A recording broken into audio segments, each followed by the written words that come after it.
1, 2, 3, I know my ABCs. When I grow up, I know what I'm gonna be. Going to the top, never gonna stop. People look at me and say, you rock. Yeah, you already know. I'm like a tree now, watch me grow. Check out my roots, real strong. I remember this. Okay, wait, Annalise. I don't think you were good, but you know, we're a team, so we need to let everybody, can you guys help her out just a little bit? She was good, right? She was good. You was good. Give me 5. Sorry, no. You was good, but a little bit of help. Yeah. Nice, slow, and hard. Yeah. Go! 1, 2, 3, I know my ABCs. When I grow up, I know what I'm gonna be. Going to the top, never gonna stop. People look at me and say, you rock. Yeah, you already know. I'm like a tree now, watch me grow. Check out my roots, real strong. I remember this song. I believe I can fly. I believe I can touch the sky. I think about it every night and day. I spread my wings and fly away.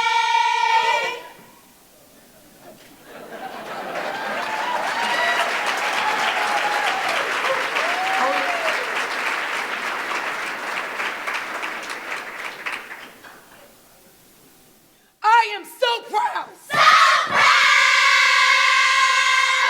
To be young, gifted, and all that. You see, can't many people say that, but I know I can. Young, gifted, and all that. I like the sound of that. Can you say it again, please? Young, gifted, and all that. A little bit prouder. Young, gifted, and all that. Duh! Well, I know many of you might be wondering what it means to me to be young, gifted, and all that. Let me explain. Please explain. I might not dress the way you do, but I am proud to be. Young, gifted, and all that. And I might not be the same color as you are, but I'm so proud to be. Young, gifted, gifted, gifted, and all that.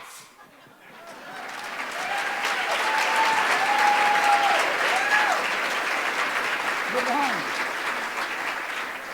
I might be small, tall, jet black, ugly, pale, Chinese, whatever you want to call me, fat pimples on my face, one eye.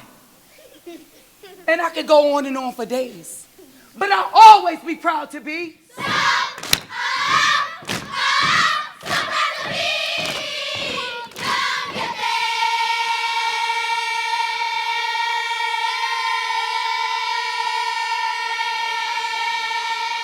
And all that. So is that a way to get our evening going? By far, they are all that. And for me, there's no better way to start the day than to see the promise of our future in these children from the Hartford school system. A little Pharrell doesn't hurt. Welcome. Good evening. I'm Yvette Melendez, Chair of the Hartford Foundation Board of Directors. On behalf of the entire board, I am very pleased to welcome you to our annual celebration of giving. Tonight is a night of gratitude, an evening of thanksgiving for all you do to make our work possible. Thank you to Kim Bridges and the students of R.J. Kinsella Magnet School of Performing Arts in Hartford for starting us off with that wonderful performance.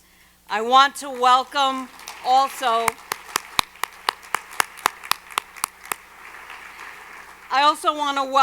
our sign language interpreter, Kathleen Strauss. Thank you, Kathleen.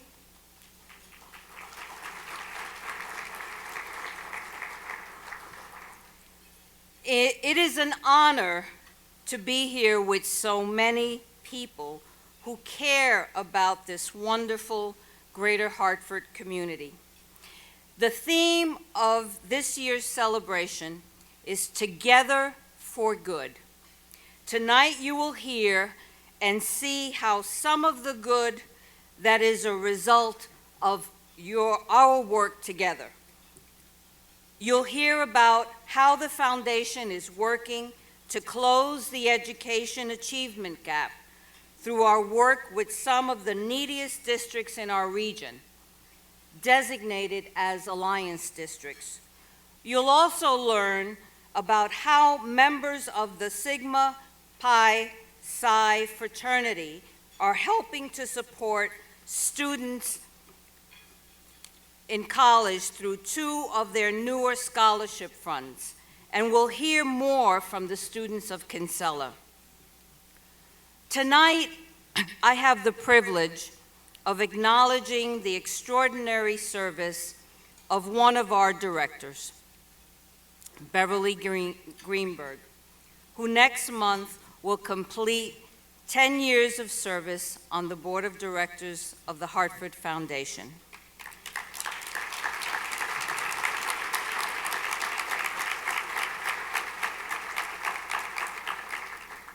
Beverly has contributed to so many organizations, in particular those in the arts and in education. We have a wonderful group of directors, all of whom are extremely talented. But I have to take this moment to call out what I enjoy about Beverly. I call her gift the 3 C's. Beverly was always curious and would ask the questions she needed to ask in order to make informed decisions. She was committed to serving with integrity, serving with dedication, never wanting to miss a meeting, and committed to excellence. And finally, Beverly was courageous, saying what needed to be said and acting on her convictions. Beverly, the foundation is extremely grateful to have benefited from your passion and service to this community. Last month, Beverly was named the 2014 Woman Philanthropist of the Year by the Aurora Women and Girls Foundation.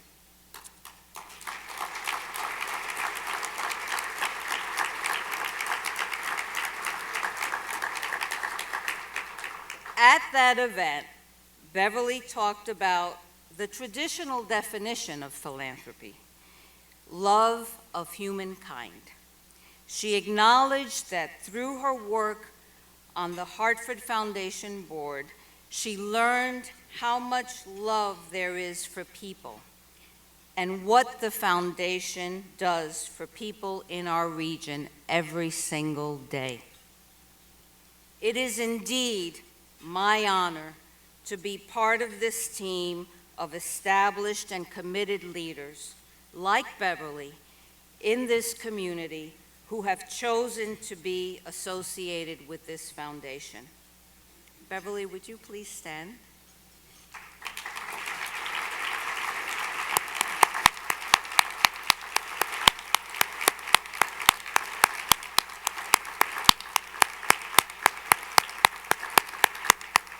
On behalf of my fellow directors, thank you. Thank you for your service and for your incredible dedication to this community and to the foundation. At this time, I'd like to welcome and introduce our newest board member, Thea Montañez. Thea, will you please stand? Are you here? I didn't see you earlier. There you are.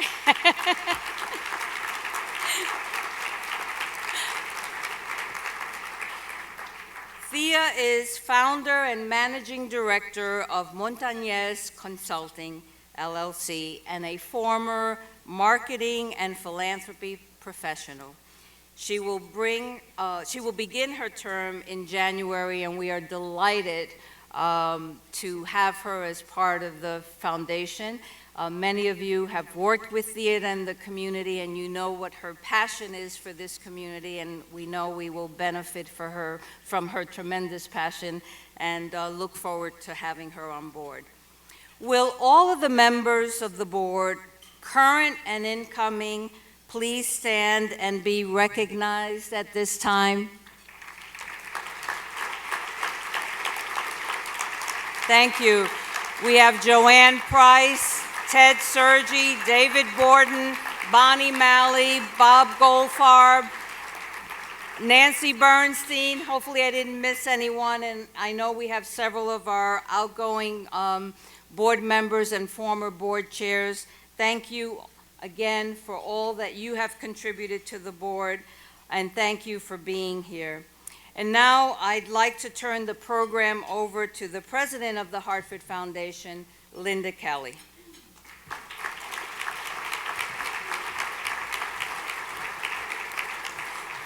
Thank you, Yvette. And Beverly, thank you for your service. Good evening, everyone. It is always such a pleasure for me to come here and share our annual celebration of giving with you, this tight-knit group of friends.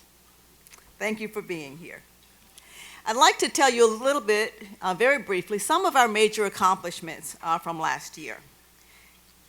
We launched the inaugural edition of Metro Hartford Progress Points, a report that uses a core set of data indicators to identify opportunities for action in our region.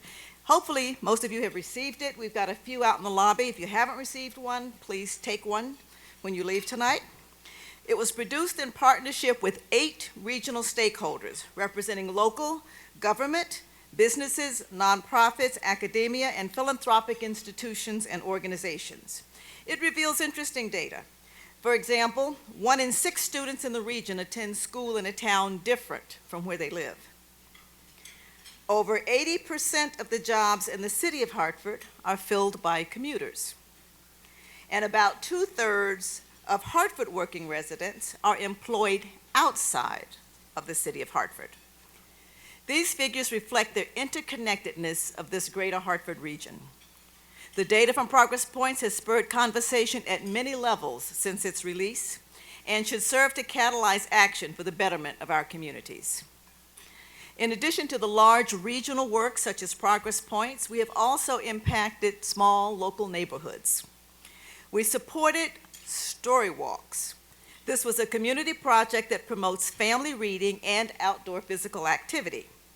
To read the stories, children and families walked through Hartford's Frog Hollow and Parkville neighborhoods, reading pages that were printed on large, weather-resistant boards and placed in the windows of local businesses where the children's passports that they carried along with them were stamped, so that on their last stop, and if their passport book was full, they could receive the actual book from the neighborhood library.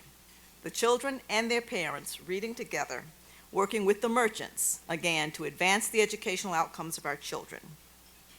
This fun and engaging family literacy-based activity was only successful because of the collaborative efforts of the Hartford Public Library, parents, children, and local merchants. And again, working with others is one of the things that the Hartford Foundation is doing so much of, and we're seeing the benefits of those collaborations. We continue to support arts and culture, which is so vital to our region. For example, we provided support to the Tony Award-winning Hartford Stage Company. We are also proud of the Hartford Stage Company for that. Yay, Hartford Stage. And during their 50th anniversary year, we provided support for them for expanded productions and audience engagement. East of the river, a recent grant to KidSafe was for the development of new supports designed to provide Rockville-Vernon area youth with services and strategies to cope with some of the serious challenges affecting them. True Colors was awarded a grant to enhance its work, serving the needs of LGBT youth who are subject to physical and mental bullying, sometimes family rejection, and rejection from other social institutions. And in our primary area of strategic focus, and you all know that that is education, this year we have done a number of things. We have continued our support of community schools in Hartford. We have expanded our early childhood efforts to strengthen the quality of services by home-based providers, because we know that's a setting where so many of our region's infants and toddlers are during the day. This includes convening for the very first time a coalition of state and local public officials and child care providers working together to move this work forward. We piloted in 2 towns a new tool that helps communities better understand both how children are developing before they arrive at the kindergarten door and ways that communities can create solutions to address their needs. We have provided support to more than 600 college-going graduates in this greater Hartford region through our scholarship awards, many of which are supported by many of you here in the audience today. Recently, we awarded planning and capacity building grants to 7 of the region's most challenging school districts. They've been identified by the state of Connecticut, Bloomfield, East Hartford, Hartford, Manchester, Vernon, Windsor, and Windsor Locks. You will learn more about these grants later in the program. The Hartford Foundation collaborates with donors at every level, nonprofits of every kind, and community leaders from every sector. These powerful relationships are reflected in our new tagline, Together for Good. Further symbolizing our interconnectedness, we have adopted a new logo, the Nexus, which also reflects the collaborative approach we take in our work. And importantly, the Foundation's Board of Directors has updated our mission statement. While those of the past have always served us well, much has changed at the Foundation over the last few years. The current mission statement, putting philanthropy into action to create lasting solutions that result in vibrant communities within the greater Hartford region. That provides a vision for our future. It is based upon our core values, and those values are leadership, responsiveness, equity, diversity, and inclusion, collaboration, we cannot do this work alone, and being learning-focused and outcome-driven. Our mission and core values are inspirational as well as aspirational, and they will serve as guides by which we measure our work today. Now, we will present to you a brief video to show our style changes over the years.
So the times have changed, and we have been changing right along with the times.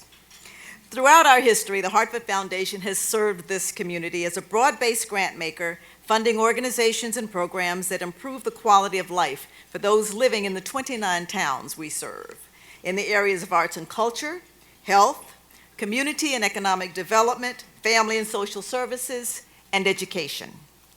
For decades, we've been supporting programs and projects that address education, which we believe is at the core of helping communities thrive. Now, our principal strategic focus is to help create comprehensive, high-quality systems of support that bridge home life, child care, and school settings in order to improve educational outcomes. Collaborating with donors, nonprofits, and community and policy leaders, and building on our own investments and experience, our goal is to ensure that all children in the region, regardless of race, zip code, or economic status, arrive at kindergarten ready to learn and graduate high school prepared to succeed. We realize that this is a long-term goal involving complex systems with many components, and certainly cannot be accomplished by any one entity. But as your community foundation, we are fortunate to be able to take a long-term approach and to convene the right parties and entities, all who recognize that to meet such a challenging goal requires fundamental changes in how the various systems that support children and families work together.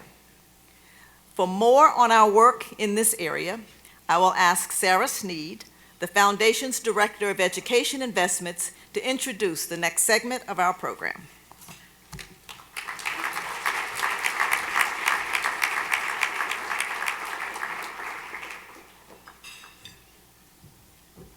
Thank you, Linda. Good evening, everyone. You may have heard it said that a child's zip code or life circumstances should not determine his or her opportunity to experience success in school or later in life. But too often, that is the case. Too often, there is a particularly strong relationship between family income and children's educational outcomes. In recent years, researchers have begun to refer to this as the opportunity gap that often precedes an academic achievement gap. Different families with different access to and use of resources to support children's health, nutrition, social and emotional development, early learning, and need for academic support. As children grow older, they need exposure to all of the positive options that life has to offer.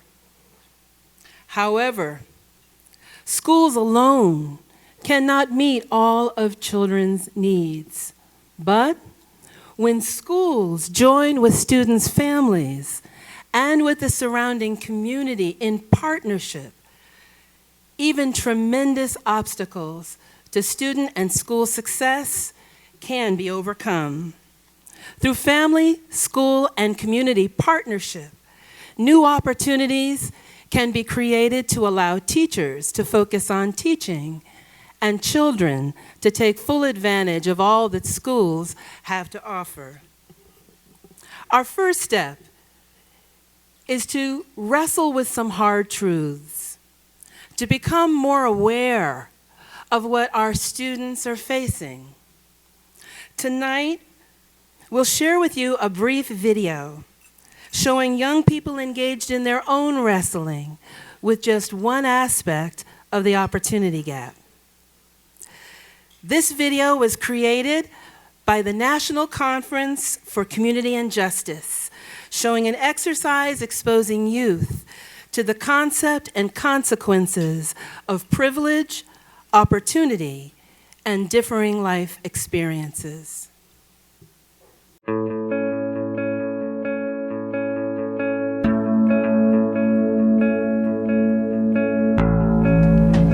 going to be doing an exercise called the privilege line. The privilege line can be a very powerful exercise for a lot of people. What we do is we line the delegates up and we read off a series of questions. And depending on what the question is, we'll ask them if it applies to them to either take a step forward or take a step back. If your ancestors were forced against their wills to come to the USA, step back. If you attended an elementary school with good materials and facilities, step forward. If you ever had to go hungry, take a step back. If you grew up in a two-parent household, take a step forward.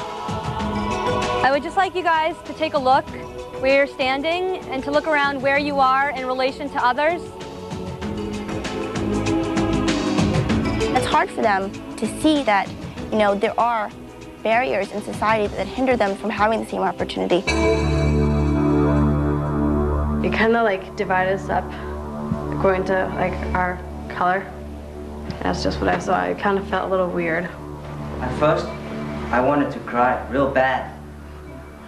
But then I got really angry, why do I cry? I felt bad and I felt guilty about being up front, but in many ways, it's not a choice. It's what you're born into. 45 minutes ago, I was outside stepping with some people that are back here. And I felt like the privileged one because I was the white girl. And it's not fair. And I'm never gonna forget this and who was down here and who was up here and where I was. At the end of the week, I hope that these kids walk away changed people with a new perspective so that they can be leaders in their communities. I want them to be empowered to make social change in their communities.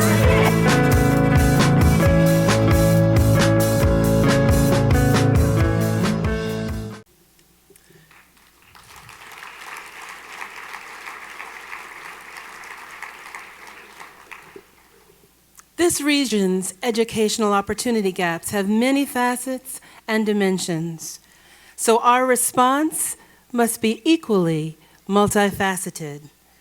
Earlier this year, the Foundation offered 8 of the region's highest need school districts an opportunity to receive support toward planning transformational family, school, and community partnerships, new ways of working deeply at the district and school levels to close opportunity gaps and to bring greater educational equity and opportunity to Greater Hartford's children and youth. Tonight, we have with us East Hartford Superintendent Nate Quinnell, Bloomfield Superintendent James Thompson, and Windsor Locks Superintendent Susan Bell, all to offer us a glimpse, just a glimpse, of work now occurring through these school districts to bring greater educational opportunity to Greater Hartford students. Superintendent Quinnell.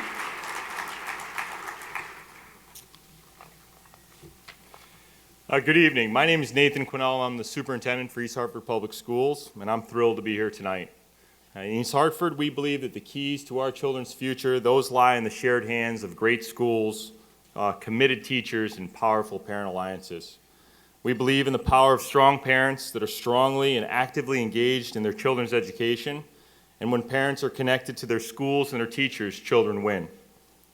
We also know that parent engagement needs to be addressed systemically. We need to be focused on families, schools, and district strengths, and of course, areas of opportunity. With a recent planning grant from the Hartford Foundation, East Hartford Public Schools is developing a special project called Parents as Partners in Achievement University, or Parents U for short. This university will strengthen families' ability to partner with schools to develop and build student achievement. This will, of course, require districts and families' shared commitment to capacity building, cooperative planning, the development of new training resources, and all other actions that, of course, will support parents' efforts to become connected, informed, supportive, and appropriately demanding leaders who foster student success. We believe that our strategic and systemic approach is groundbreaking, inspiring, and will truly change the lives of the children that we serve.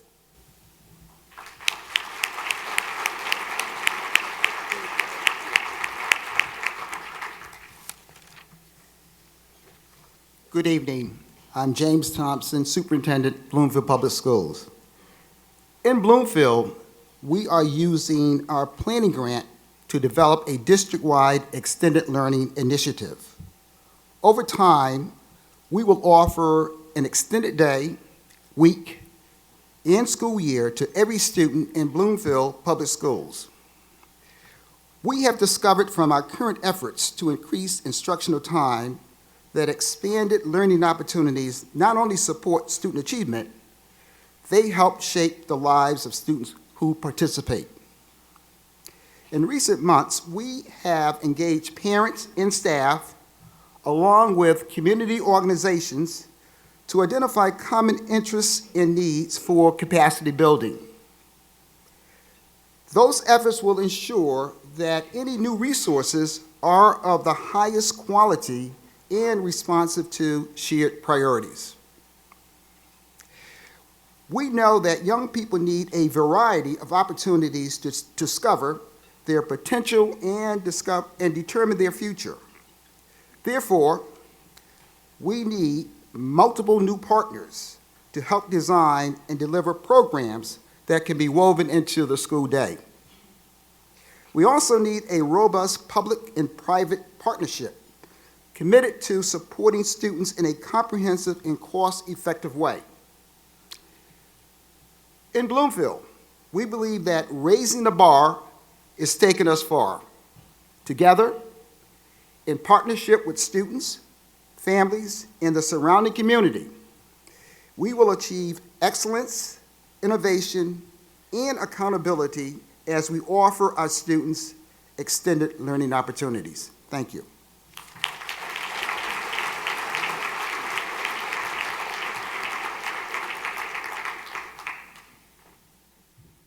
Good evening. I'm Susan Bell, Superintendent of Windsor Locks Public Schools. In Windsor Locks, we are harnessing the significant power of school and community partnerships with colleges, local businesses, town and statewide organizations, and municipal services to expand middle and high school students' learning beyond the traditional classroom walls. Through a number of challenging and highly relevant new experiences made possible through new partnerships, we plan to open a world of opportunity to students, to excite them about possible future college and career paths, and engage them in solving the problems of today alongside real-world practitioners. Through new personalized learning plans and extended learning opportunities, what we call ELOs, students will gain coveted 21st century skills, embark on a path toward lifelong learning, and then be uniquely positioned to tackle the problems of tomorrow, supported by a network of family, school, and community partners. Add to that circle of influence students' families, moms, dads, aunts, uncles, grandmas, grandpas, and others who share the same dreams and desires for all children, and we believe the impact on students' lives will be everlasting. Thank you.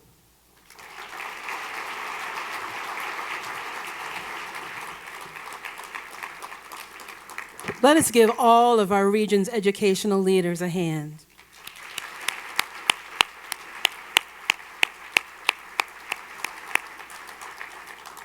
These school districts' plans represent real promise, and such work requires vision, energy, a tremendous amount of community support, and a sustained commitment and capacity to be in it for the long term. The Hartford Foundation is in it for the long term. Together, we all can help to ensure that each and every child in Greater Hartford has the opportunity to be and to become the very best that he or she can be.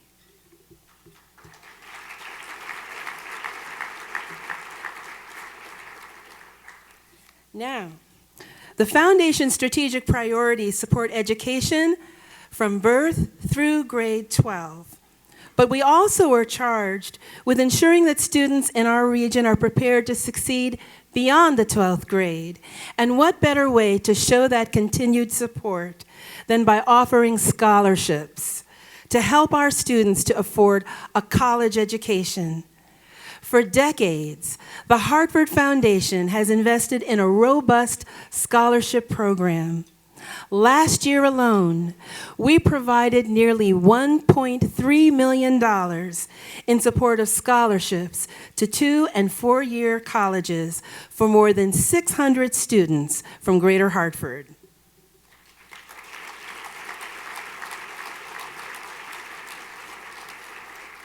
Our scholarships were created by people from all walks of life and from various situations, but they all share one motivation: to help students to afford a college education.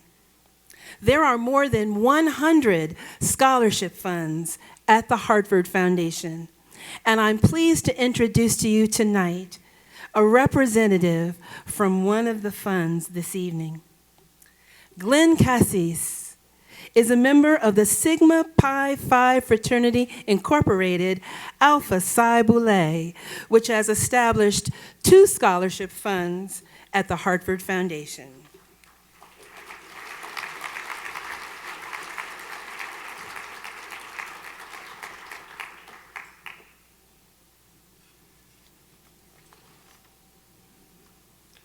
Good evening. Since the spring of 2001, the Sigma Pi Phi Fraternity, Alpha Psi Boule, has awarded 19 scholarships to aspiring young men from Greater Hartford. In 2006, Alpha Psi entered a formal agreement with the Hartford Foundation for Public Giving that allowed our fund to grow and expand. The Boule brought our fund to the foundation for many reasons. They have a long and distinguished history of philanthropy known around the country. Our partnership allowed the Boule to reach a wider pool of qualified applicants, and we continue to be assured that the administrative support will be in place to meet the challenge of managing this oftentimes complex process. We have witnessed our fund grow beyond our expectations, which benefits our scholars directly. Pooling our resources with the foundation inspired the Boule to add a second scholarship, something we could not have done without the guidance and support of the Hartford Foundation. Our relationship continues to be a blessing to the Boule, and especially to the young men who have earned these scholarship awards. I know that most students of color, there are many obstacles that make it very difficult to attend college and earn a degree. Through the fund, I am a witness to what happens when the playing field is leveled. Thanks to the foundation, the cost of higher education is a barrier that I am proud to say we have helped our scholars to overcome. And now, please enjoy a brief video about the fund, followed by remarks from one of our scholarship recipients, Emanuel Dillon. Opportunities in Puerto Rico for me were slim to none. I grew up in Santurce, which is a very rough area, and I did not see many people make it out. And I say that it's either jail or a body bag, and I did not want to do that. Where I'm from, not a lot of people do go to college, right? But I knew that I wanted to change that.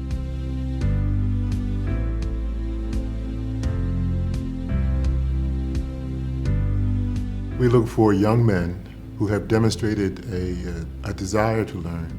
They see higher education as being out of reach because of financial obstacles. I'm actually the first in my immediate family to attend college and put myself through college, and the Boule has helped tremendously. For the majority of the recipients, they are the first in their family to go to college. And when that happens, that is a significant event. My mother was a construction worker in Puerto Rico, and I was thinking, if my mother works so hard, I have to change that. I don't want her to do this anymore. So I figured the only way out was college. Sigma Pi Phi is a national fraternity. We call it the Grand Boule. It began in the early 20th century. The Alpha Psi Boule began in 1971 here in Hartford. The Boule was established to enable men of color of a profession in the field of medicine, law, science, and other areas. It was amazing to see how, what came with the check. It wasn't just the money, it was a bond. It's bigger than a scholarship and it's bigger than a fraternity. They're like a family. They have annual holiday parties that they invite past scholars to. Networking. That's another thing the Boule offer. You have all these successful guys all over Connecticut. 3 times a year, these guys would call me up, email me, hey, how's it going? Are you experiencing any difficulties? We're demonstrating to the students that their journey is not something that they should feel they should do it by themselves. It's just a good feeling when you meet young people to go off to college and you see them 2 or 3 years later and you see their tremendous growth. In these times when we realize that so many young black men do not, let's say, finish high school or do not complete college, to see these young men do that is inspiring.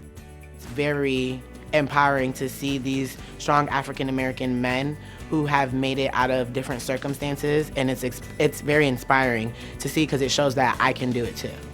Well, my mother, she's very proud that I got to graduate college. I also plan on introducing her to them very soon because she just came to Connecticut.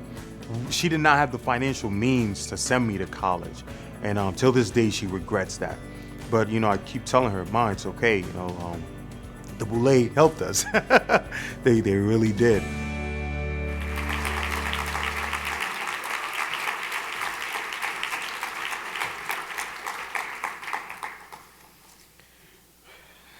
Good evening. My name is Emanuel Dillon, and I am a 2009 Alpha Psi Boule Scholarship recipient.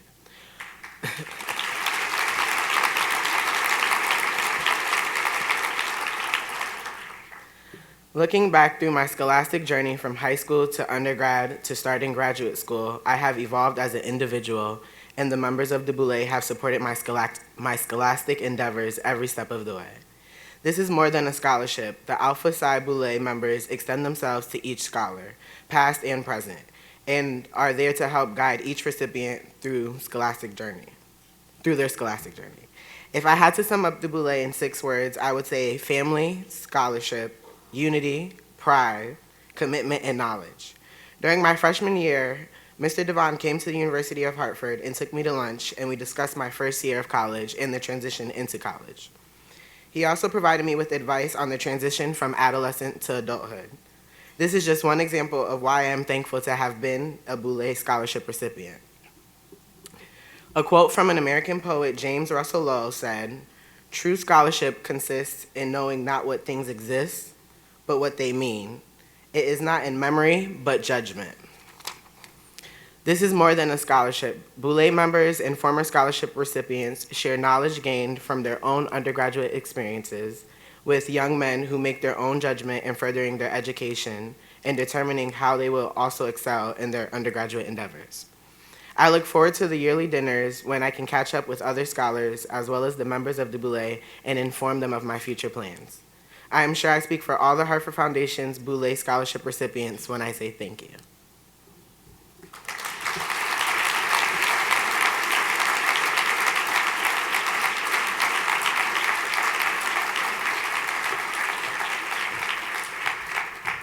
How inspiring is this? Thank you, Glenn, and thank you, Alpha Psi Boule. And especially, thank you, Emanuel, for sharing your story. Will all Boule Scholarship recipients who are with us here tonight please stand?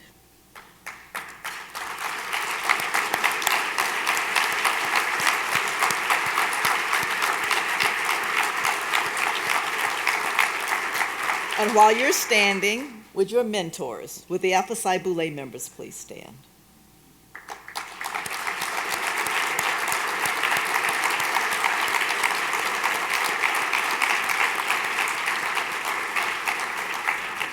Thank you all so much. And to the Alpha Psi Boule and so many others who are here with us tonight, this kind of work, whether you're giving your time, your talent, your treasure, it truly epitomizes the meaning of philanthropy, the love of humankind. And all of us, the recipients, we the foundation, appreciate this coming together for the good for all. In 2015, the foundation will be celebrating our 90th year of service to this community. To mark this milestone, we are collecting stories, your stories, from each of the 29 towns that we serve. We want to share these special times and the ordinary times when you impacted someone's life or they impacted yours. Our 90-year history is your story of how giving and receiving makes life better for us all. In partnership with the Connecticut Public Broadcasting Network, we will interview individuals willing to share their stories of the instances in which they were fed, clothed, housed, educated, advised, inspired, or in which they reached out to support others in need. I encourage you all to stay connected to the Hartford Foundation and look for more information to come as we begin what we're calling our Storytellers Tour of 2015. You never know, you just might be captured on film. Where's Jerry Franklin? He'll find you, he'll get your stories. Thank you all so much for joining us this evening in our annual celebration of giving. Thank you for your many, many contributions to our community, to our donors without whom our work would not be possible, our nonprofit partners, community business and policy leaders. Again, we could not do this work without you. You are all integral to our mutual successes, and we look forward to continuing our work with you. Now, later on, we've got dessert outside and coffee and plenty of time for networking. But we're going to end the evening the way we started the evening, with the students from the Kinsella School, the Backbeat City Show Choir, as they share a sneak preview of their upcoming performance, Into the Woods.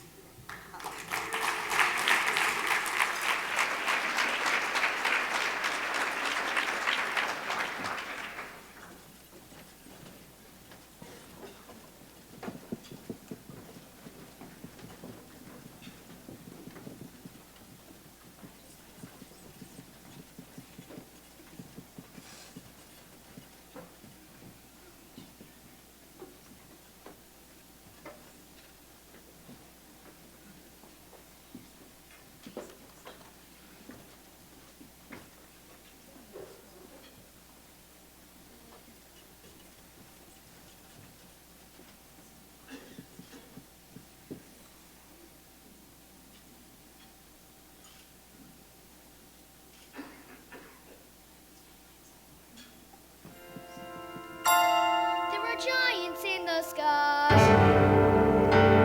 There are big, tall, terrible giants in the sky.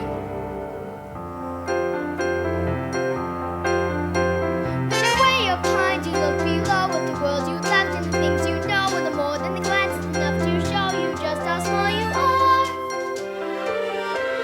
When you're way up high, you're on your own in the world like none that you ever know, but the sky is light and the earth is stone. You're free to do whatever pleases you, exploring things you never dare cause you don't care, when suddenly there's a big, tall, terrible giant at the door. A big, tall, terrible giant with a terrible roar. So you steal some gold and away you go, and you scramble down to the world below, and you're back again, only different than before. After the sky, there are giants in the sky. There are big, tall, terrible, awesome, scary, wonderful giants in the sky.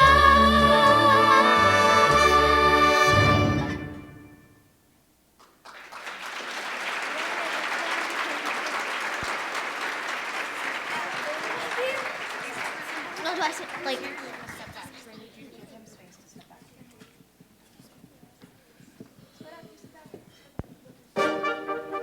And it came to pass, all that seemed wrong was now right. The kingdom was filled with joy, and those who deserved to were certain to live a long and happy life. Ever after, ever after, ever after, journey over, all spend it, and it's not just for today.